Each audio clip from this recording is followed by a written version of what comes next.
Kasama po natin ang spokesperson ng AFP, Colonel Francel Margaret Padilla. Magandang umaga po, Colonel.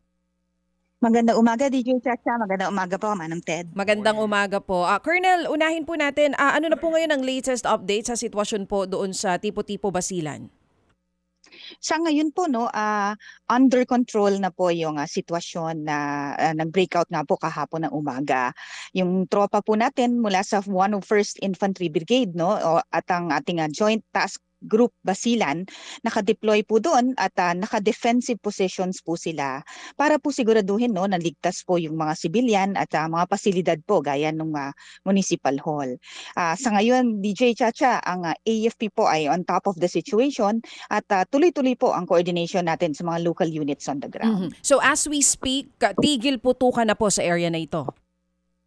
Opo, no, under negotiations na po ito.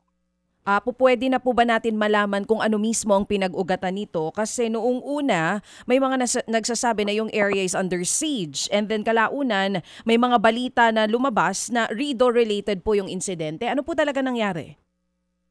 Based po sa reports natin, DJ Chacha, no, nagsimula ito bilang isang RIDO o local conflict. No, away ito ng mga grupo mula sa mga magkalapit na barangay and hindi po ito coordinated attack laban sa gobyerno, no, hindi po ito local na alitan na kalaunan po ito po ay actually local na alitan na kalaunan nag-escalate na rin dun sa area.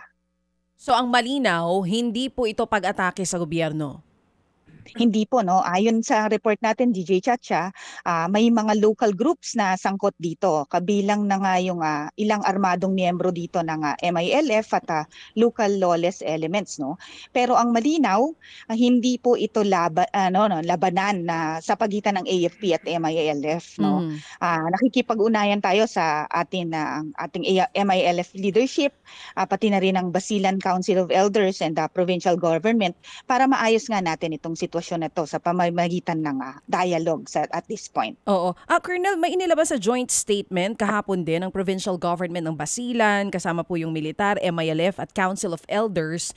May kaugnayan daw po ito doon sa pagpatay kay Nadzi Tarahin. Can you confirm please? Ito nga, ang tinitingnan natin dito, this is a series of events, no? So nag-ugat ito ng mayroong previous incident that led to this RIDO nga. Pero sa ngayon po, it's still under negotiation at sinisiguro po ng AFP na hindi na masusundan pa yung putukan na nangyari kahapon dahil ang balita din po namin may mga naapektuhang residente. Yes nga ma'am, no, DJ Chacha, ang tinitingnan natin dito, gagamitan ito ng dialogo at saka coordination, no, sa ilalim ng CCCH at Provincial Peace and Order Council. Kasama na dito ang LGU, AFP, PNP at MILF commanders para maibalik natin agad ang normal na sitwasyon at maiwasan pa nga itong karagdagang gulo at may pagpatuloy natin yung peace process dyan sa Basilan. Yung nabanggit ko po kasi nga pangalan kanina, October 21 pa daw po napatay yung tao na yon. Kahapon po ba doon sa putukan meron tayong casualty? Wala po, no, na naiulat na casualty sa government side. Undetermined po dito sa kabilang side po kung ano yung actual numbers po.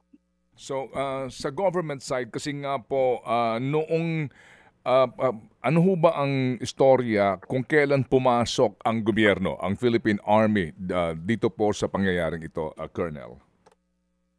Sir, Manong Ted, no, nung 28 October, bandang 6:38 ng umaga, nagsimula nga itong firefight dyan sa barangay Tipo-Tipo proper.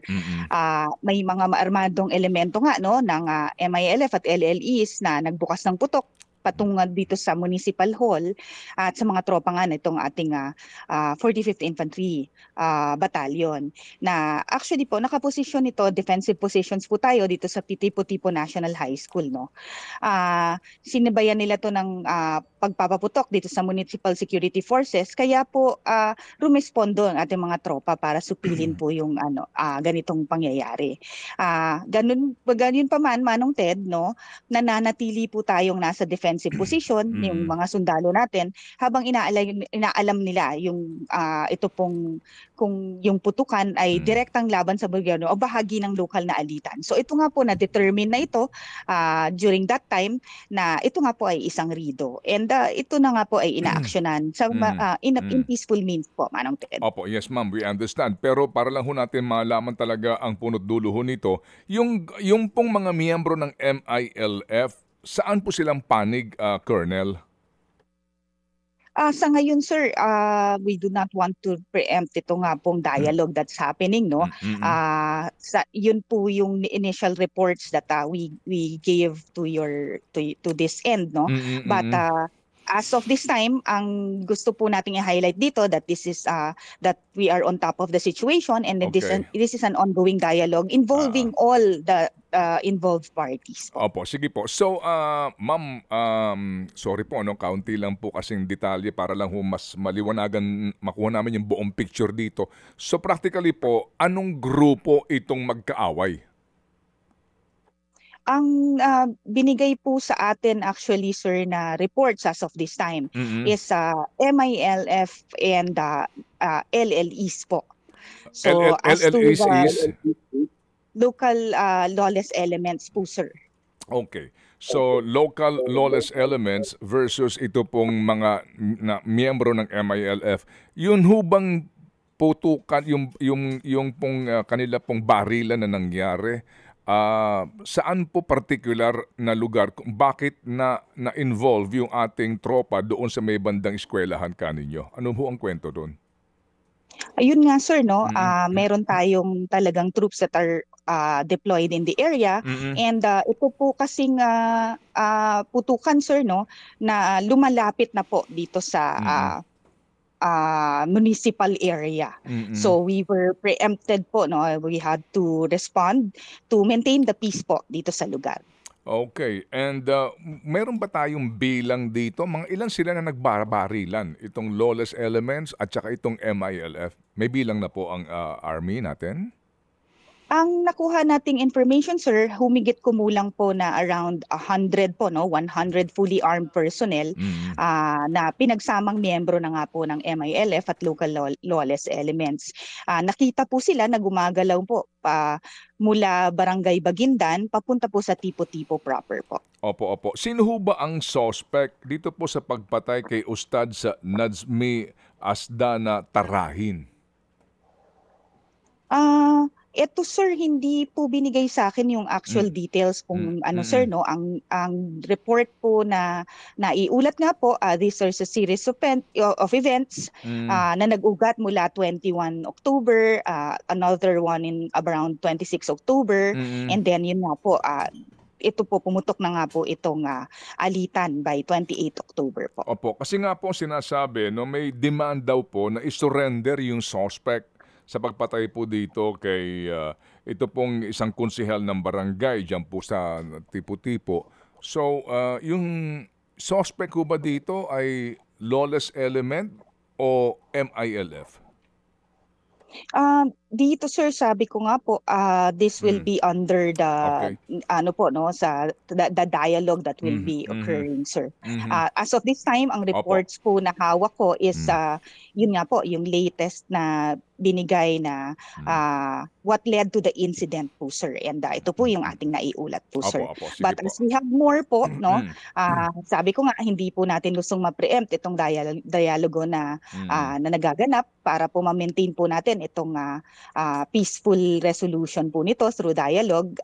We'll keep you posted po, Manong Ted. Salamat. Sila Secretary Galvez ho ba is nandun na ho sa area? Kasi as we, di ba ho, alam natin na meron na po tayong, di ba, decommissioning na dapat nangyari sa mga miyembro ng MILF na bahagi na ngayon ng gobyerno, no? Diyan po sa ARMM. Kasi po kung MILF ito na nakikipagputukan, obviously, no, hindi pa sila nagbababa ng armas ng mga miyembro ito ng MILF. Ito naman po, sir, sa ating OPAPRO, sir. Meron naman po tayong dedicated unit na assigned din po doon. As to the presence, the physical presence po ni Secretary Galvez, I have no report on that. But rest assured, Manong Ted, na ito nga pong OPAPRO natin, nakikipagtulungan po ang inyong sandatahang lakas ng Pilipinas para po dyan. So, nandiyan po yan. Let's give this peace process a chance. Malaki na po yung na-achieve nito through the years. So, gusto po natin na ma-preserve ito at maipagpatuloy po ito. Okay, sige po. So, ngayon, contained na po ito. Wala na pong nangyayaring putukan. Ano ho ba ito? Habang meron pong ongoing kaninyo na dialogo, so, ang magkabilang panig po dito ay nag-atrasan na. Yung lawless elements, hindi ho ba police matter yun? Ano po ang disposition? Ano po ang sabi ng inyong counterpart sa PNP? Sa ngayon, sir, no, ang Armed Forces of the Philippines po ay naka-full coordination po natin kasama nga po itong mga peace partners natin dyan sa Basilan at other government agencies diyan, no, kasama na nga po ang PNP. Patuloy po, no, yung ating trabaho para po mapanatili natin yung kapayapaan nga po at lalo na po yung kaligtasan ng civilian, Manong Ted, yan po yung priority natin as of these times. So ang hinihiling po natin sa lahat po, no, na manatili po silang kalmado at magtiwala po sa proseso ng dialogo at pagkakaisa na ito po yung pinapatupad po sa ngayon. Okay. Colonel, kahapon may mga nag-evacuate na residente. Nakabalik na po ba sila sa kanilang mga tirahan sa ngayon? Ito nga po, ma'am, yung AFP po nakikipagtulungan dyan sa local government po, no, para po maibalik na po itong normalcy po, ma'am. Okay. Sige po. So as we speak now, we can confidently say na hindi na po ito mag-spill over pa in some areas, ma'am, no? Yes po, sir, no, under control na po siya, and yan po talaga ang sisiguraduhin po ng AFP together with our partners na hindi na po mag-escalate pa po ito. Okay, sige po. So, Ma'am Colonel, salamat sa inyo pong paliwanag para po mapahupa din po ang ating damdamin dito po sa nangyaring itong gulo. Kasi yun po ang pangamba ng iba, no? Baka ito'y lumabas doon sa erang ito at maging malaking problema po para sa ating mga kababayan. Salamat po, Colonel Francel. Maraming salamat po, Manong Ted and DJ Chacha, and magandang umaga po sa inyo. Thank you. Mga kapatid, brothers and sisters, saan ka pa? Dito na tayo sa totoo. Dito na tayo sa True FM. Mga kapatid, mag-subscribe and follow po kayo sa social media accounts ng True Network PH. Yan po kami. Hanapin nyo lang True Network PH, Facebook, Instagram, YouTube, TikTok, and podcast. Mapa-Apple or Spotify man yan, mahahanap nyo kami. Lahat ng mga napapanood at napapakinggan nyo po sa programa, nasa social media accounts namin yan. So, paano mga kapatid? See you sa social media!